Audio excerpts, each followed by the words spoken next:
Council 33. These numbers are numbers to you, but they are people. They are families. They are resources in our community, and we'll hear from them. And of course, we're very, very honored to welcome J. David Cox, who represents the 700,000 American Federation of Government Employees. Later today, congressional Democrats will go to the White House. We'll have given the president a Republican path forward. We have said to them, we are willing to accept what the Senate Republicans have passed overwhelmingly in the Senate. We'll take your path forward. Take yes for an answer. Instead, he has chosen a wall over workers. The president needs to end his senseless shutdown and reopen the government. And a champion in making that distinction for the president. You want to negotiate on the wall? Let's proceed in a way that is respectful of our security and respectful of our values. I'm pleased to yield to the distinguished Democratic leader of the Senate, Senator Schumer. Thank you, Leader Pelosi, and I want to thank everyone here from AFSCME, J. David Cox, and the great workers. And these are the people this is all about. These are people, it could be a cloudy Monday morning, rainy. They have 100 fever, but they go to work because they believe in what they are doing. They know how important it is to the American people. And to use them as hostages through a temper tantrum by the president is just so wrong, so unfair, so mean-spirited. It ought to end, and it ought to end now. Hundreds of thousands of federal workers are furloughed. 100,000 more are working without pay. In a short time, they're going to miss their first paycheck. And when you multiply those federal workers by their family members, the people they love and care about and who rely on their steady paycheck to survive, you get a better sense of the pain that the president is causing with his shutdown. We've been joined today by men and women who are really dedicated in our VA hospitals and in FEMA and in EPA and in federal prisons. The people behind me represent the real human collateral damage of President Trump's temper tantrum. The president speaks all the time using this shutdown to make our border secure. But the dark irony is he's forcing TSA agents, CBP officers, and prison guards to work without pay. Tell me how that makes America more secure. So the president needs to come to his senses and end this shutdown now. I don't think he persuaded a soul with his talk last night. It was same old, mistruths, divisiveness. Didn't have the effect he had hoped. Speaker Pelosi and I are ready to pass legislation, already approved by Senate Republicans, to reopen the government. And while we continue the debate on border security, we all want border security. There are different views on how to get there. But to hold these people hostage, instead of just letting them do their jobs, which they want to do while we work out our differences, so wrong. Why should we ask TSA officers to go without their hard-earned pay while they protect our airports? Why should we ask food safety inspectors to go without their hard-earned pay while they ensure the food we eat is safe? Why should we ask prison guards to go without their hard-earned pay while they keep the public safe? It makes no sense. None of these things have anything to do with a $5 billion request to fund the wall, which, of course, Mexico is still not paying for, despite what the president said last night.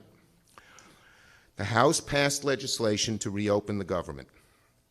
It's time for President Trump, our Republican colleagues in the Senate, to accept it. My message to President Trump and my Republican colleagues in Congress is simple. Our federal workers just want to do their job. It's time that you do yours. J. David Cox. Thank you so much, Leader. Good morning. And I truly want to thank Speaker Pelosi and Leader Schumer for inviting us here today. Federal employees are absolutely, completely, and without reservation opposed to this government shutdown lockout. And it is a lockout, brothers and sisters. Whether we're being forced to work without pay or locked out of our jobs and prevented from going to work, we want this shutdown lockout to end this very minute. We don't just oppose it because we're not getting paid, but that would be reason enough. We don't just oppose it because we're being kept from doing our jobs on behalf of the American citizens, but that would be enough. We don't just oppose it because it makes a mockery of our democracy and our government, but that too would be reason enough. We oppose it for all those reasons, plus another very important reason. One, we oppose being held hostage. We oppose being collateral damage. We oppose the use of extortion instead of reasoned debate. We oppose politicians who think so little of us, our work, and the institutions of government that they think nothing of bringing whole government departments to their knees. Let's be vigorous in the debate over budgets and taxes and spending and border security. The Senate is the greatest deliberative body in the world, and so is the House. Oh, Madam Speaker, I was getting there. But let everyone make their best arguments. Try to persuade people. That's our system of government. That's the system of checks and balances in our government. But do not hold the government hostage. Do not hold our tax dollars hostage. Do not hold federal employees hostage. Do not hold our members' paycheck hostage. This morning, you'll hear from real federal employees who will tell you what's happening all across this country as our members try to figure out how to pay their bills this week without a paycheck on payday. You're going to hear from Eric Young from the Bureau of Prisons and Holly Salamito from HUD and from Steve Reeves from FEMA. And you're going to hear what this shutdown, and it is a lockout, feels like, what the damage it's doing to real people whose average take-home pay is $500 a week. Real families, they need their jobs, they need their paydays, they want to service the American people, and it's time for this lockout to end. Thank you so much, Madam Speaker and Mr. Leader. Thank you. Eric Young with our Council of Prison Locals. Good morning. My name is Eric Young, the National President of the Council of Prison Locals. We represent 32,000 bargaining unit employees inside our nation's 122 federal facilities. Federal correctional workers are the lowest paid federal law enforcement officers in government. Many live paycheck to paycheck. Our law enforcement officers start at a low pay scale, at GS 5, 6, 7, as Jay David stated, averaging between $500 and $700 a week. Many of our professionals are single mothers who are being forced to work without pay and still have the responsibility to pay for child care and other expenses like gas to get to work. There are mom and dads who are, in the most cases, a single sole source of income in their household. The workers taking care of their families, their children, the elderly parents. Veterans make up 30 to 40% of our federal workforce. Our veterans took off from their uniforms in the military to put on their uniforms in our American prisons, supervising some of the most heinous criminals in this society than most law enforcement officers would see pretty much in an entire career. Yet our pay is held for ransom. So this shutdown must end. Allowing this shutdown to go on any longer is completely unconscionable. This underfunding, the lack of staffing is so bad, we have secretaries, cooks, and teachers filling in every day behind missing correction officers. This shutdown only makes it worse. So what does it serve America's public to shut down the government in the name of border security and neglect our internal security and the fabric inside of our federal prisons? We are the faces behind this shutdown. We are the real people working in the Bureau of Prisons and the Transportation Security Administration and other federal agencies today, doing so without federal pay. In this shutdown, if something happens to any of our professionals behind this distraction, blood will be on your hands. Stop playing chicken with our lives. Well done. I'd like to introduce Holly Salamino.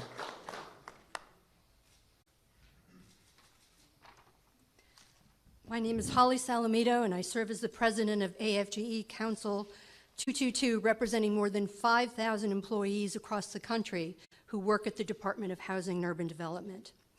This is a very difficult time for HUD employees. Many HUD employees, some of whom earn between $40,000 and $50,000 a year, live paycheck to paycheck. Employees can't make their car payments. They can't pay their daycare providers. If you don't pay your daycare provider, you lose your slot, and that is serious business. With the length of time this shutdown has gone on, people are going to start missing their mortgage payments, which could affect their credit rating. These financial impacts are serious and long-lasting. We've asked employees to share some of their financial difficulties, but in many cases they're embarrassed or ashamed to publicly disclose that they live paycheck to paycheck. In addition to federal employees, the people that HUD serves are impacted. HUD's mission includes serving some of the poorest people in America. I am told that building inspections are not taking place. HUD has oversight responsibility for public housing authorities, and if there's a problem, there's no one at HUD to call. In some cases, people are facing eviction. The repercussions of this shutdown are real, and we need Congress to reopen the government immediately. Thank you. Well done. Thank you, Mr. Holly. Reeves from FEMA.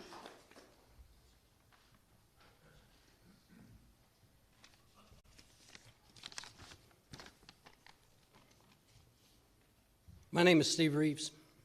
I'm a 23-year Army veteran who joined the civil service after retiring from the Army. I'm here today as the leader of the union for FEMA. We have more than 3,200 employees at the Federal Emergency Management Agency.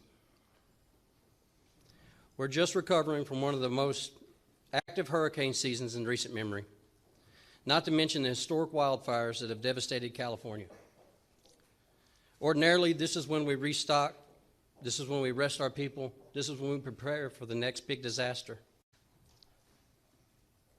What this means is anyone who needs insurance claims, property damages while we're out, and the American people ask, where is FEMA? We're furloughed. We need the government opened now. Speaker Pelosi. Thank you very much, Steve. Please to have any questions. Before we do, though, I just want to address something, a couple of things that we heard here. We've heard that many of our public employees, federal public employees, are veterans. Our veterans are very adversely affected by this. If we want to support our veterans, we will not hurt their credit rating. And that's what missing a mortgage, a rental payment, a car payment, and the rest does to everyone's credit rating. As far as credit ratings are concerned, the credit rating of the United States of America will be affected if this goes on as the president says he's willing to let it go for months or years. How irresponsible in that regard. But if you're going to negotiate, it's really important to stipulate to a set of facts. And what the president said last night was not factual. It was not factual. We all want to evaluate what the threat is at the border. We all are committed to strong border security. We have suggested ways to do that, whether it's technology of scanning of cars, other technology, whether it's roads and infrastructure at our ports of entry and the rest. There's a path here, but it is not one that the administration wants to take. They seem to have a disrespect for the role of governance in our country, and therefore for the people who implement make the services available to people. So this is a problem. And so if the president is just going to go on and on about a mischaracterization, now we don't want to underestimate any challenge to our security. Don't get me wrong, we're all committed to border security. But if he's going to misrepresent the nature of that challenge, then we have to say to him, Mr. President, the evidence does not support the threat that you are describing. With that, any question? Yes, sir. Yes, sir. This goes on, continues to go on, with no end in sight. Will there ever reach a point where you have to negotiate middle ground on money for the border wall and for border security with this president? Do you want again? We have been negotiating. The White House seems to move the goalpost every time they come with a proposal. They walk away from it. Pretty soon these goalposts won't even be in the stadium. So what we want to say to them, if we can come to some agreement, we want it in writing so the public can see it, so it doesn't change. But it's much harder to achieve a good negotiation while the government shut down. The first order of business, we'll continue to negotiate. The first order of business, open up the government. You heard these people, right? Yes. Open it up. Next question. We are seeing a growing number of Republicans saying that they do support your plan to reopen the government. Do you think you can get enough members from the other side of the aisle to force the Republicans' hand to act on this? Well,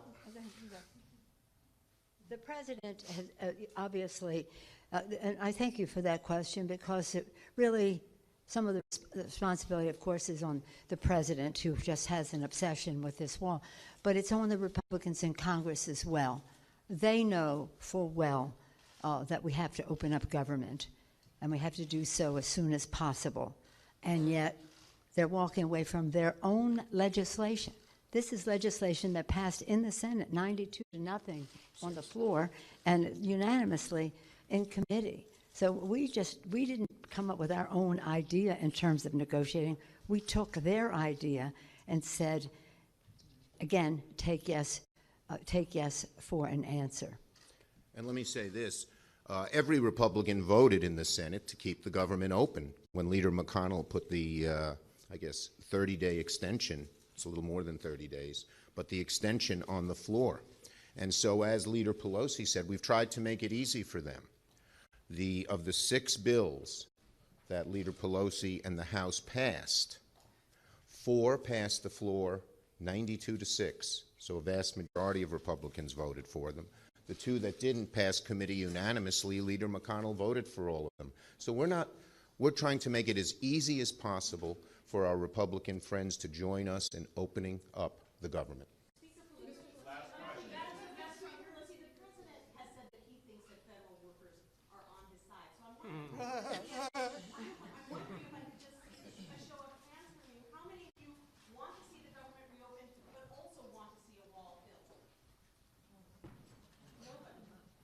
So again, this is another example of the president being almost delusionary about what it is. And he says that to us. Oh, the workers are calling me saying, I'll stay out without a paycheck as long as it takes. And that's like, well, give us names. Name names. But the fact is, it's not right. The federal workers are as much for President Trump's position on shutdown and the wall as the 4 past presidents were. Thank you. Let's go.